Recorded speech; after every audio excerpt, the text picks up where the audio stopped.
Hi, this is Lynn Parks, the pastor at Eastwood Baptist Church here in Gatesville, with a brief message for you today. I'm sitting in the pastor study, and if I pan around a little bit, you may see that there's a little bit of difference to the way the study looks now. We've given it a paint job, at least partial paint job, brought in some new furniture. Pastor study, I think, looks good now. I'm walking over to the church secretary's office, and we'll take a quick look at it also.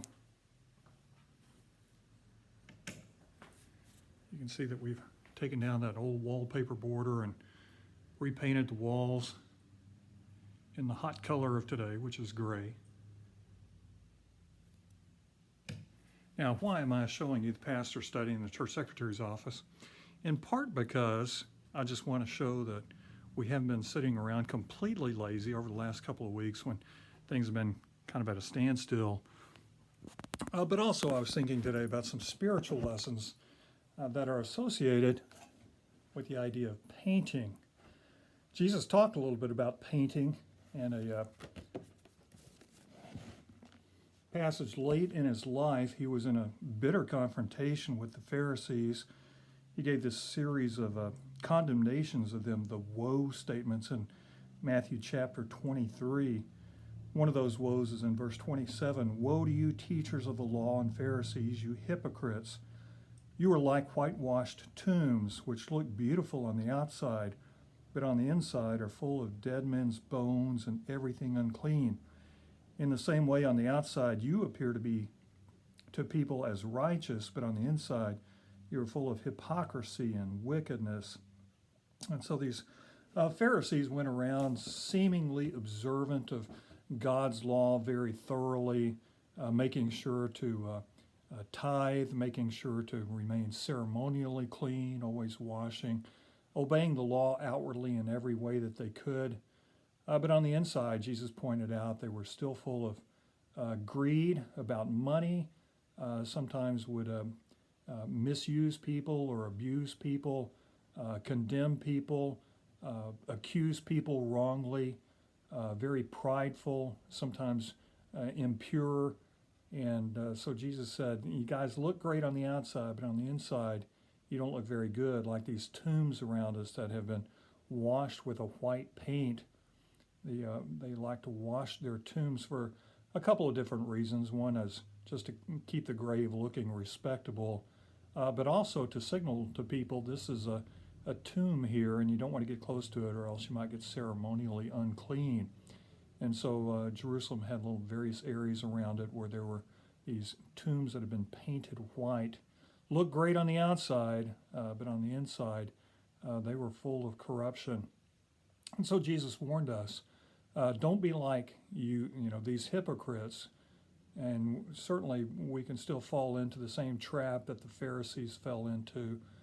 We can go about our daily lives, appearing to be very righteous, appearing to be very religious, while on the inside still maintaining hearts that were greedy or judgmental, prideful, looking down and condemning others, perhaps engaged in secret sins, addictions of various sorts, impurity, addictions to substances.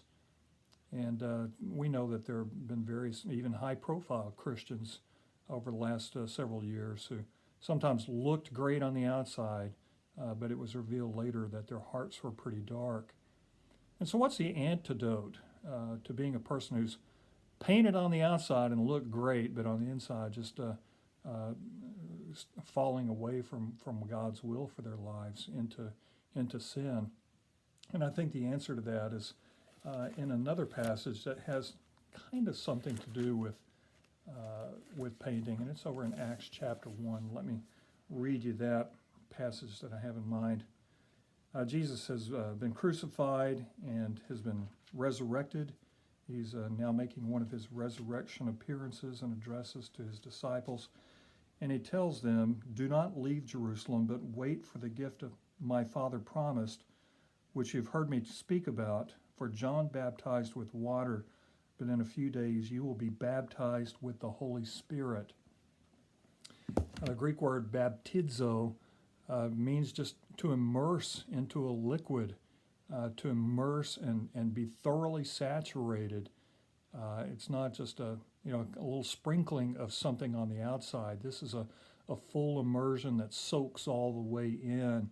The word was used even with a cloth that needed to be dyed a particular color, and they would take maybe white cloth and then a big vat of purple dye and put that white cloth down into the purple dye and leave it there saturating until when they finally pulled the cloth out, there wouldn't be any of the white cloth left. It was all purple now because it had been thoroughly saturated by this new color. And that's, I think, an idea that we can carry with us, that we don't want to just be people who have kind of superficially received the life of Christ and are kind of on an exterior level trying to fulfill what God's plan for us is, live the lives that we know are pleasing to Him, but are reserving large portions of our lives back for ourselves on the inside. But instead, what we want to be is people who have opened ourselves up completely to be renewed by the Spirit of Christ, people who have been genuinely baptized into the Holy Spirit in such a way that we are soaked and saturated, dyed a new color all the way down to the very core of our beings. We want to be people who've just so immersed ourselves into the Christ life, so received the Christ mind, that we have been changed thoroughly from the inside out. And as we go about and live our lives to people, yes, we are living a distinctive lifestyle, right? Lifestyles of purity and holiness and compassion and care and grace and hospitality and generosity. But all those ways that we interact with people on the outside are also genuinely reflective of the way that our hearts are on the inside, because we have received very thoroughly and very openly, all the way down to the core of our beings, the life of Christ through a great outpouring of the Holy Spirit into us. So don't just be painted on the outside, but be dyed all the way down to the inside. And if you want to ask God to do that for you today, ask God, baptize me in the Holy Spirit today. Thank you. That's my word for you. God bless you in these tough times we're going through. I hope that we can reconvene and meet together as a church again in our congregational setting and worship together very soon. God bless you. Bye.